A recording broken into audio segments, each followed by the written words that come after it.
Die lied diep uit my hart, glo ek gaan my help met my diepste smart.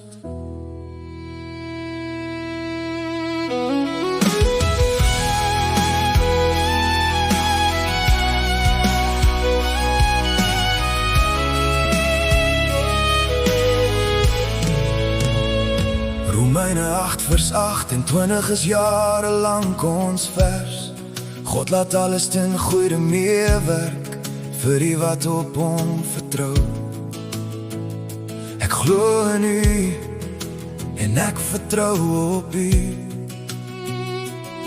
Maar toe, binne enkele weke, word die maatjie onder my uitgeruk en ek moet aanhoudend trane wegsluk.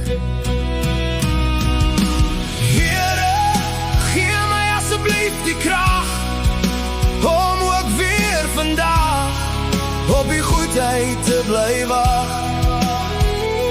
Op daardie onvergeetlike dag in 2024 verander ons lewens binne 10 minute. Van die boodskap om te bid tot die hartverskeurende trane en die woorde hy is weg. Dit was ondraaglik en sleg. In die dag wat volg gaan ek deur die emoties tot die vorm aan my gegee word.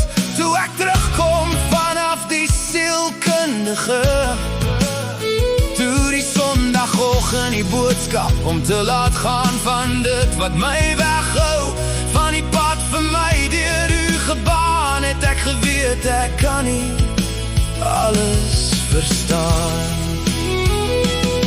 Toe die skok van daardie leen, dit was soos 'n steen. Al het ek hoeveel keer gekies om te vergewe, weet ek nie hoe sy daarmee kan saamlewe. En almal wat saam die leen ondersteun. Dit druk op my hart, so swaar dat ek diep kreun. Waarom sou ek daaroor lieg? Wie moes ek met my vrae bedrieg?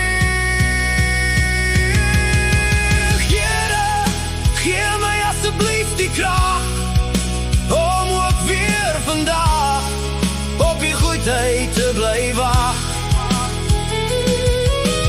Vader, verlos my uit hierdie boeie van die seer van die ou koeie. Help my om volkome te vergewe. Ek glo steeds in hom wat my lief het, maar ek twyfel baie aan my waarde. Die seer het vermenigvuldig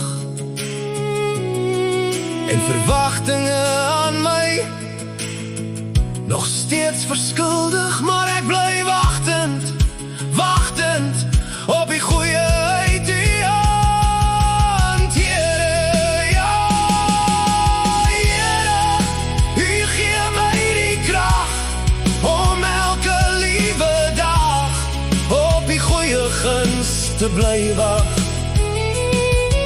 en voort te gaan met my lewe, vry en binne u goeie wil. Dis waarna ek nou strewe. Ek wag, wag en vertrou op u goeie Vader, om my te seën, wees asseblief my troos. Ek voel soms magteloos en broos. Ek wil vry wees van myself. Mag my siel in uw genade swelg.